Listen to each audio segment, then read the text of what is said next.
В эфире новости спорта. Мужская команда России завоевала серебро в эстафете чемпионата мира в составе Владислава Гринева, Владимира Морозова, Климента Колесникова и Евгения Рылова. Победу в этом заплыве праздновали спортсмены из США, опередив россиян на 91 секунду. Тройку лидеров замкнула команда Австралии. В медальном зачете чемпионата продолжает лидировать сборная Китая, в активе которой 34 награды, в том числе 14 золотых медалей. Команда России идет на второй позиции, на ее счету 15 медалей. Третье место занимают австралийские спортсмены, завоевавшие 7 наград различного достоинства. Мировое первенство в Кванчжоу завершится 28 июля. Российские шпажистки стали обладательницами серебряных медалей чемпионата мира по фехтованию. Соревнования проходят в Будапеште. В финале турнира россиянки уступили со счетом 28-29 соперницам из Китая. В матче за третье место итальянки победили украинок со счетом 46-36. Для шпажисток из Поднебесной эта победа на командных соревнованиях стала третьей в истории. На счету российских спортсменок 4 победы. На текущем мировом первенстве в копилке сборной России 5 наград. Ранее на личном турнире наши фехтовальщики завоевали 1 золотую, 2 серебряные и 1 бронзовую медали.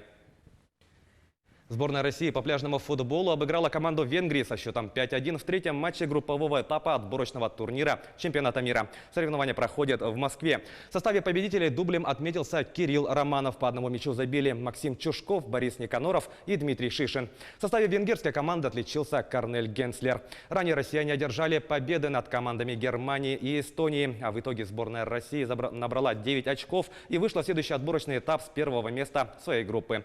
На второй позиции венгры, третьими стали немцы. Замкнули таблицу футболисты из Эстонии.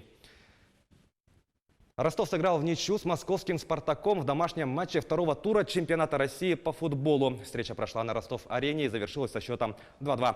В составе хозяев поля голы забили Харен Байрамян и Александр Зуев. У красно-белых результативными ударами отметились Луис Адриано и Георгий Джики. Московский клуб после второго тура возглавляет турнирную таблицу чемпионата, набрав 4 очка. Ростовчане идут на второй позиции, уступая москвичам по дополнительным показателям. В следующем матче 27 июля «Спартак» сыграет в гостях с Тамбовом. Ростов на следующий день в Туле встретится с местным «Арсеналом». Якутянка Алена Дмитриева в составе сборной России стала чемпионом Европы по волейболу сидя. Турнир завершился в Будапеште. В финальном матче российская сборная со счетом 3-0 выиграла у команды Италии. Бронзовые медали чемпионата завоевали спортсменки из Украины. Отметим, что Алена Дмитриева является единственной действующей волейболисткой, которая имеет звание заслуженного мастера спорта России из Дальневосточного федерального округа. Чемпион мира и руководитель федерального проекта «Союз ММА России» Шамиль Абдуллаев провел мастер-класс в Якутске. Он показал несколько приемов из своего арсенала для молодых бойцов. Также Шамиль рассказал о том, как добиться успеха в этом виде единоборств, как соблюдать спортивный режим. О тонкостях в партере и стойке узнали начинающие бойцы.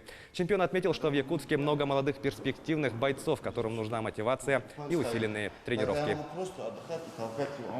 Данное мероприятие мы проводим с целью повышения квалификации спортсменов. Мы когда-то все были маленькими и начинающими спортсменами, и нам всегда было интересно, что к нам приехали какие-нибудь спортсмены и объясняли, показывали, каким путем они достигли успеха. Проводим мастер-классы, семинары, и именно проводим там, где меньше всего приезжают, например, в отдаленные части России. Как знаем, в Москве, Питере часто проводятся такие мероприятия, а вот на Дальнем Востоке, на севере проводится очень редко, и поэтому мы ездим по этим городам. Это была рубрика «Спортивные новости». Мы продолжаем следить за событиями в жизни российского и мирового спорта.